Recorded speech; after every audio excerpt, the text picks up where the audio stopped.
Merci d'être resté avec nous. Hippocrate, père de la médecine, évoquait déjà les effets bénéfiques de l'activité physique pour notre santé. Aujourd'hui, la loi santé de notre ministre, Marisol Touraine, préconise la prescription de sport adapté aux pathologies. Le sport est donc plus que jamais, Marina Neutrali. Oui, des études scientifiques confirment que le risque de décès prématuré est moindre chez les personnes qui pratiquent une activité physique régulière. C'est aussi un outil de prévention performant pour réduire les risques d'obésité, de maladies chroniques ou de cancer. Dans notre société vieillissante et très sédentaire, il est essentiel de continuer à pratiquer un sport adapté évidemment à notre condition. Aujourd'hui, on vous donne donc des conseils très concrets. Oui. Non, mais je vous écoute. On va donner aussi des conseils pour suivre. Allez-y. Quelle activité faut-il pratiquer pour réduire les risques cardiovasculaires? Peut-on faire du sport quand on souffre d'une maladie articulaire? Dans quelle situation le sport est-il contre-indiqué? Quel recul scientifique a-t-on aujourd'hui sur les bénéfices du sport? Pour répondre à toutes ces questions, notre invité, le professeur Jean-François Toussaint. Bonjour. Bonjour. Vous êtes médecin et professeur de physiologie à l'Université Paris-Descartes, directeur de l'Institut de recherche biomédicale et épidémiologie du sport et ancien champion de France de volley. Pour témoigner, Nicolas Schadman, bonjour. Bonjour. Vous avez 57 ans, vous êtes sportif, faites notamment du karaté. On va y venir, mais on va parler de votre maladie, puisque c'est sport et maladie. Hein. Une maladie découverte en 2001, c'est ça? Tout à fait. Après une toux qui a traîné. Voilà, un matin, vous voyez que vous avez des sangs dans la bouche et vous allez faire assez rapidement les examens qui retombent très facilement. C'était un cancer de poumon qui a touché les métastases, qui avait des métastases cérébrales et osseuses. Comme tous les malades, on cherche tout de suite combien de temps nous avons pour préparer les donations, tout parler avec les enfants. Les médecins étaient très pessimistes. Hein. 2 mois. 2 mois. Donc c'était en 2001. Voilà. Mais il y a quand même un pneumologue qui s'est intéressé à votre côté justement sportif. Hein. C'est un grand monsieur, voilà, tout à fait, qui m'avait dit... Voilà, vous aimez des sports et je vous envoie vers un oncologue qui a créé un service qu'on appelle Cancer et Sport. Et il est karatéka, il est sportif et il va vous comprendre bien. Mais on explique bien que ça ne vous a pas empêché de faire des chimiothérapies. Hein. C'était non. Au contraire, en plus, pour bien les supporter. Hein. Vous savez, il faut avoir plusieurs choses positives. Hein. Pour faire, il faut plusieurs formules. Les sports, c'est un plus. Si c'était suffisant, on faisait que ça. Non. Et vous avez réagi comment quand il vous a dit ça? Ça vous a paru pertinent? Alors qu'une échéance pareille, il y a 2 mois, c'est quand même juste horrible comme annonce. Ça vous a paru vous redonner de l'espoir? C'était quoi? En faisant des sports? Oui. Et j'ai pensé, vous savez, quand vous êtes dans la situation que vous n'avez pas beaucoup d'espoir, vous croyez à tout. Il y en a qui deviennent croyants au Dieu, plus, ou trouver d'autres choses. Pour moi, c'était quelque chose que je disais, je vais essayer. Et que j'ai commencé à aller dans ces sports, Camille et sport, aller 2 fois, aller 3 fois, et j'ai compris que déjà l'ambiance, déjà voir avec les gens qui sont comme vous, parler et après faire du sport, c'était bon. Et à un moment donné, chez Camille, il faut y aller, prendre les racines et s'envoler, et prendre des ailes et aller ailleurs parce que bon, leur but de vous habituer à faire le sport et partir dans les vrais clubs, dans les petits clubs pour continuer. Alors Camille, c'est le club de sport, sport et cancer. On va parler dans quelques instants du sport pour la santé. Juste, les médecins que vous avez vus, alors aujourd'hui, on ne peut pas parler de guérison aujourd'hui, mais on vous donne 2 mois statistiquement de survie. On en est à 14 ans aujourd'hui, depuis 2001. 2011. Ah, 2011, d'accord. Ça fait 4 ans, ce qui est beaucoup. Vos médecins vous disent quoi? Qu'ils se sont trompés ou que vous êtes un cas? Non, c'est la dernière fois que j'ai vu le docteur Bouillet, il me parlait qu'il est étonné, mais à mon avis, pour moi, c'est les sports. Parce que quand même, je fais 5 à 6 séances par semaine, 1 heure par jour.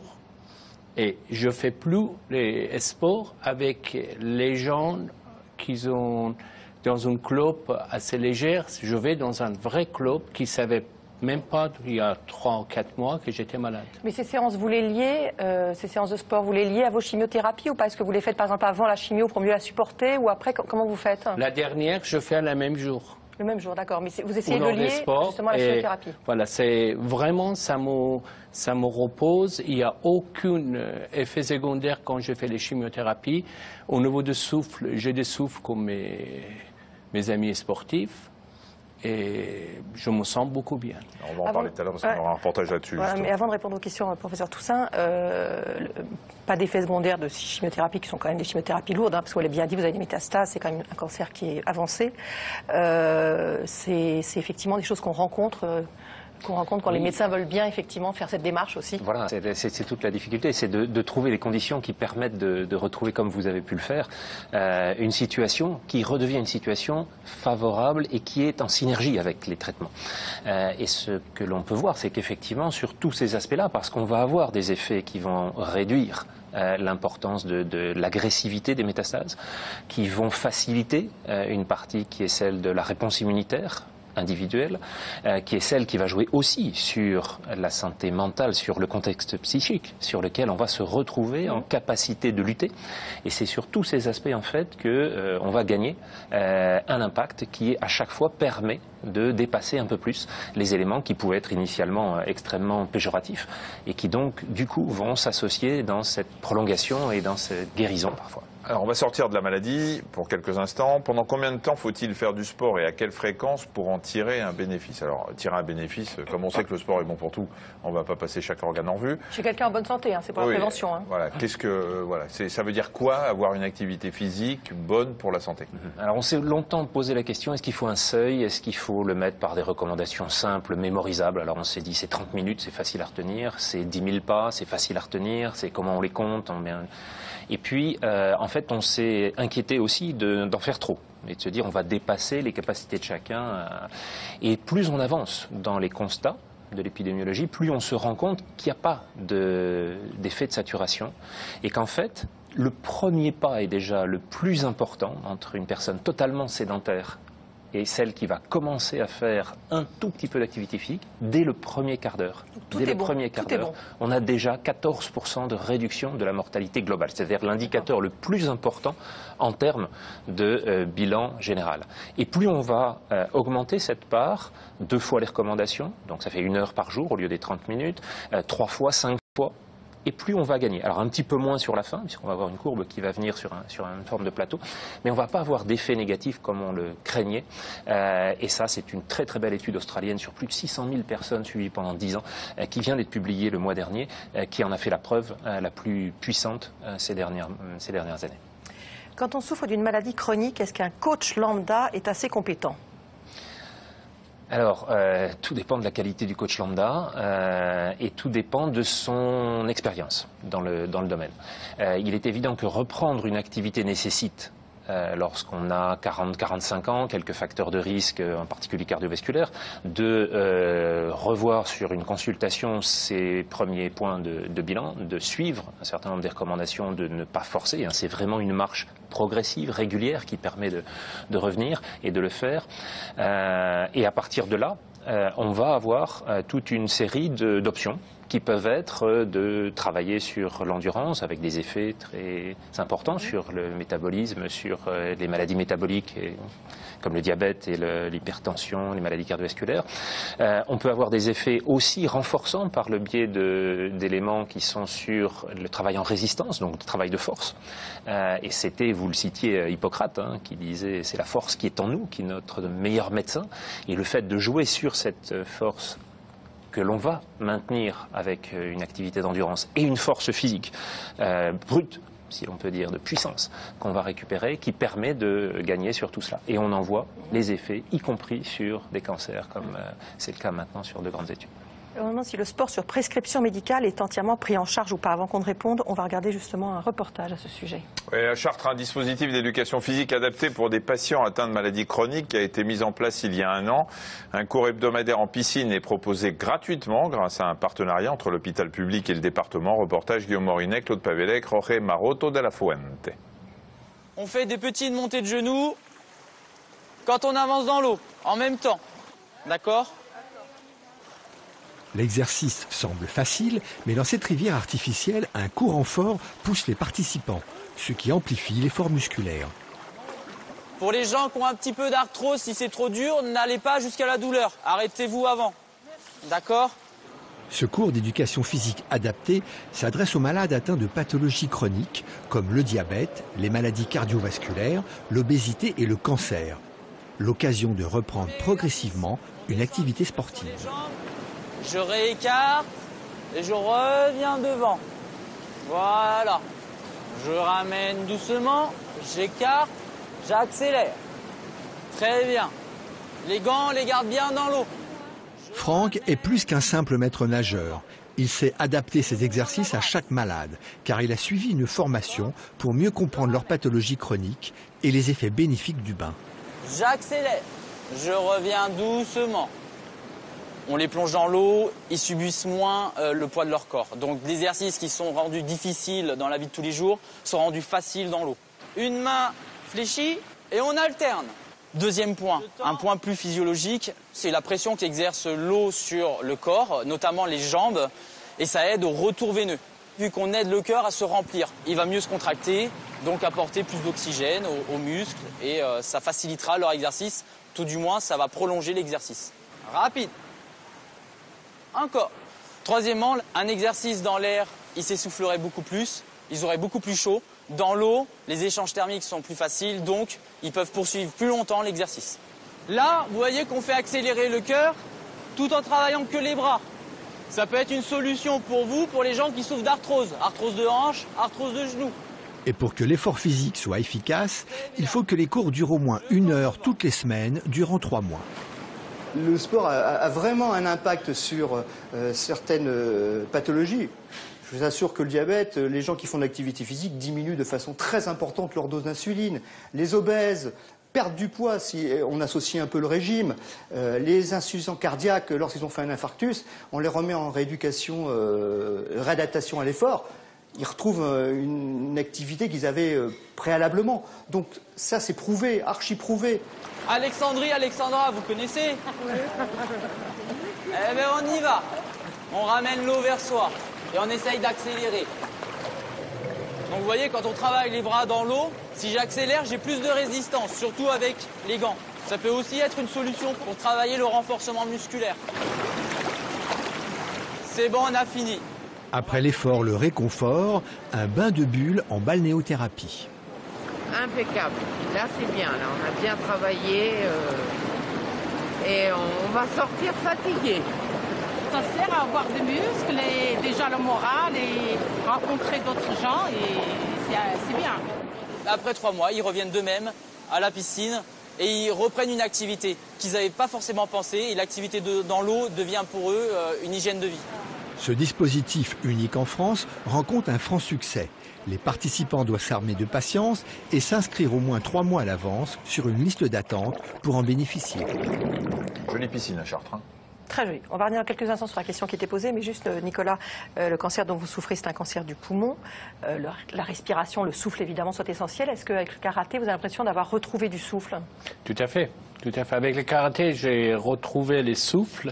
Et les dernières fois qu'on m'a mis en examen, j'étais comme tous les gens normaux. Vous respiriez normalement? Je respire normalement. Et l'avantage dans le karaté, c'est que c'est un sport que vous travaillez avec les cerveaux et en même temps avec les muscles. Et il faut, comme un peu dans certains sports, il faut réagir à répondre. Par exemple, dans le karaté, vous avez en face de vous quelqu'un qu'on appelle Turi, ça veut dire quelqu'un qui va vous attaquer. Le cerveau, il doit réfléchir quelle façon il vous attaque. Et après, vous mettez la parade adaptée. Et vous déplacez et vous l'attaquez. Ça fait 4 commandes pour cerveau et 4 commandes pour les os différents. Et je crois que ça, quand vous le faites en 3 secondes, et vous le faites pendant 1 heure par jour, c'est quelque chose qui vous donne la force et il remplit vos cerveaux, vos muscles, vos cellules, oxygène et il ne vous laisse pas le temps de penser à d'autres choses. Voilà. Je crois que c'est ça. En fait, chacun y fait un peu l'imagination à sa façon. Le sport, sur prescription, est-il entièrement pris en charge? Alors, il y a Strasbourg qui a été très novateur, un pionnier, parce que les médecins font des prescriptions de sport sur ordonnance depuis plusieurs années. Depuis 2 ans. Depuis 2 ans. Maintenant, ça va être pris en charge ou il suffit que ce soit mis sur C'est une l'ordonnance? grande partie et une grande difficulté sur le plan national. On voit ces expériences-là qui, effectivement, avec le système particulier à l'Alsace, a permis un développement sur une idée et une incitation très particulière de M. Feltz à Strasbourg, avec Roland Ries, pour aboutir à cette organisation d'un contexte très général qui facilitait l'activité physique et sportive dans Strasbourg, au profit des Strasbourgeois et au profit des patients également, et au profit des quartiers défavorisés qui n'avaient pas forcément accès à des installations ou de trouver des conditions plus difficiles. Et donc sur l'ensemble de ces points-là, et ils ont progressivement montré l'impact, les changements de comportement et les résultats qui venaient derrière ces prescriptions. La prise en charge est pour l'instant celle de la communauté, elle est prise autour de ce que peuvent lancer les territoires. La grande difficulté en France, c'est d'amener la CNAM à faire le même choix, alors qu'on en voit les effets, que l'ensemble des études le montrent, que ça fait des économies, puisqu'on réduit un certain nombre de prises, Dr Daniel rappelait, sur les statines, sur les antihypertenseurs, sur les antidiabétiques. Enfin, il y a quantité d'effets dont on connaît la mesure économétrique.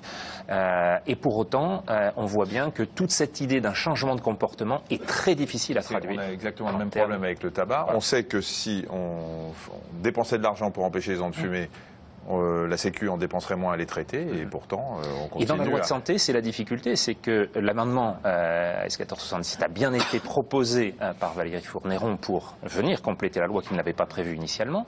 On suppose qu'elle va être confirmée en deuxième lecture, mais derrière ça, il n'y a pour l'instant pas le système de prise en charge qui permet de le faire. Donc il faut continuer à travailler sur l'ensemble de ces points et continuer à démontrer les effets bénéfiques.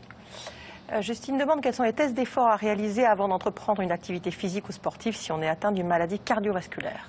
Alors là, il y a toute une série de protocoles qui sont effectivement mis en place et bien connus depuis les années 70, globalement. Ça a été le premier grand domaine à intégrer cette partie de l'activité physique et sportive dans la réadaptation après un accident aigu, un infarctus en général, mais aussi dans l'insuffisance cardiaque, on l'a vu.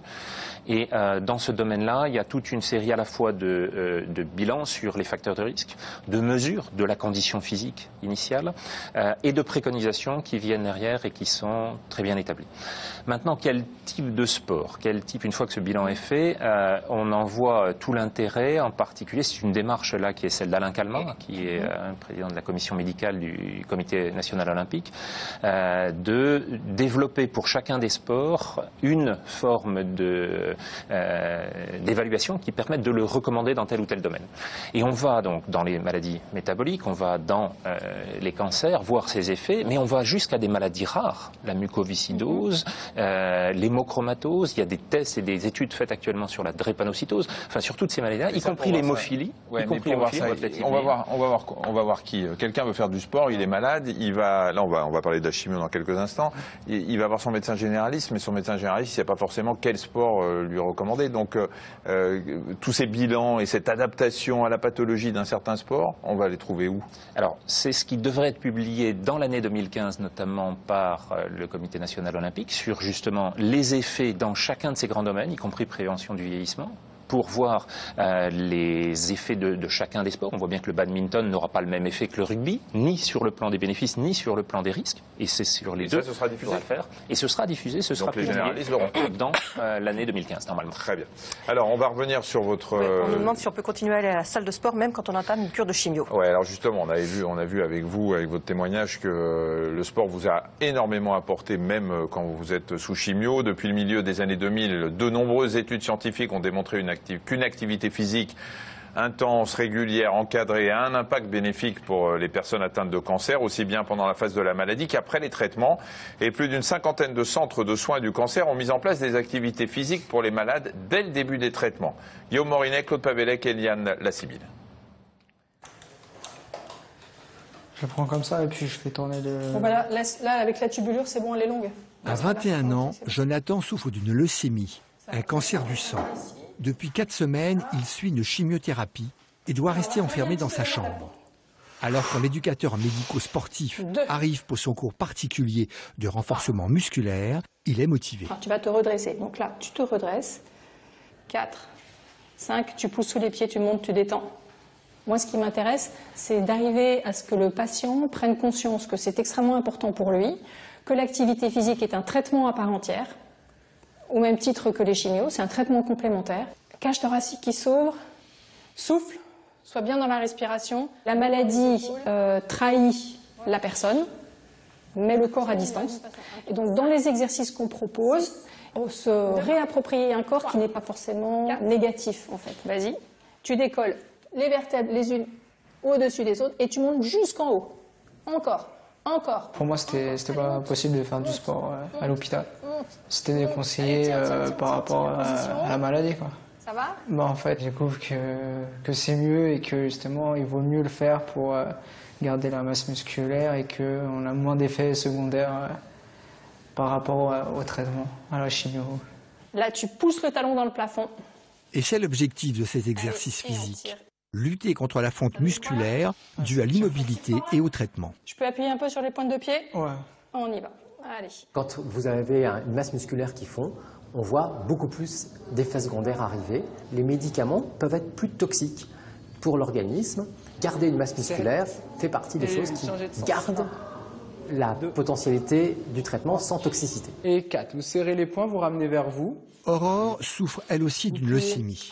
L'activité sportive lui a permis d'éviter trop d'effets secondaires, comme les fièvres, les aphtes et des fortes fatigues, qui auraient pu imposer au médecin d'interrompre son traitement.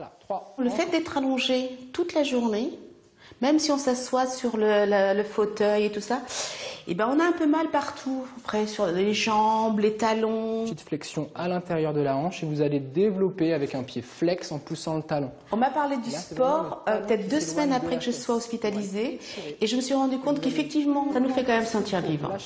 Je peux vous dire que pour moi le sport c'est voilà, c'est une manière de se dire voilà, on n'est pas fini. La vie continue, donc moi de toute manière je suis là pour me battre. Inspirer. Et le fait de faire du sport, eh ben, on se sent comme tout le monde, normal. Voilà. Dans ce service, cette expérience a commencé il y a 2 ans et plus de 80% des malades ont accepté d'y participer. En France, de plus en plus de centres de soins du cancer proposent une activité physique adaptée pendant les chimiothérapies. Pour en savoir plus sur les activités sportives proposées aux patients atteints de cancer ou en rémission, vous retrouverez sur allodocteur.fr les coordonnées de l'association, donc la CAMI Sport et Cancer. Nicolas, vous en êtes où des ceintures? Je passe l'examen le 12 juin. De quelle ceinture? Noire. Ah, la ceinture noire, d'accord. Voilà. Oui. D'accord, on vous parle bien, quoi. J'ai mal au dos, au genou, à la hanche à cause de l'arthrose. Quel sport me conseillez-vous, Florence? La natation, principalement, c'est l'un des sports initialement les plus adaptés, mais on voit aussi qu'après, on peut venir à d'autres qui initialement paraissaient contre-indiqués et qui vont faciliter un retour et un retour à une vie normale. Maggie souffre de spondylarthrite, elle est très cambrée, elle demande si elle peut faire des abdos. Alors, selon le type de travail et selon le type de pathologie, là il y a un bilan à faire avec le rhumatologue pour voir l'ensemble de ce que cette spondylarthrite va entraîner. Et donc il faut un kiné plutôt spécialisé ensuite. Il n'y a pas de contre-indication en tant que telle, à condition d'adapter. 67 ans, sclérose en plaques. Que faire comme sport? On fait déjà de la kiné, mais... Beaucoup de kiné, oui, ça c'est un des points importants. Et puis après, de la même façon, on a toute une série d'options qui sont des sports à activité, à intensité relativement faible, commencer sur la marche et avoir, comme dans toutes ces démarches-là, en fait, la compréhension que c'est une sédentarisation des malades aussi qui contribue à aggraver leur pathologie. Si on sort de cette sédentarité, y compris lorsqu'on est malade, on redevient beaucoup plus capable de traiter sa maladie. Très vite, Anna demande quel sport on peut faire quand on est atteint de fibromyalgie, une maladie avant tout très douloureuse. Oui, là, il y a un grand bilan initial à faire pour voir ce que sont les circonstances initiales qui ont créé la fibromyalgie et ensuite de trouver les conditions qui permettent de le faire. Donc c'est beaucoup plus là à discuter avec les spécialistes initialement que de le proposer à brûle-pourpoint. Ça dépendra de la pathologie de chacun. Merci beaucoup. Vous nous direz si vous avez la ceinture noire, Nicolas? Entendu. On va ouvrir les champagnes ensemble. Merci beaucoup. Demain, dans Allo Docteur, on verra comment jardiner sans risque. Plein de conseils pour éviter les plaies, les intoxications, les brûlures, tout ce qu'on veut. Ce soir, 20h35, dans Le Monde en face, je vous retrouverai pour une émission sur les centres commerciaux. Vous verrez qui explosent beaucoup plus vite que la consommation, ce qui pose un vrai problème. Eh oui.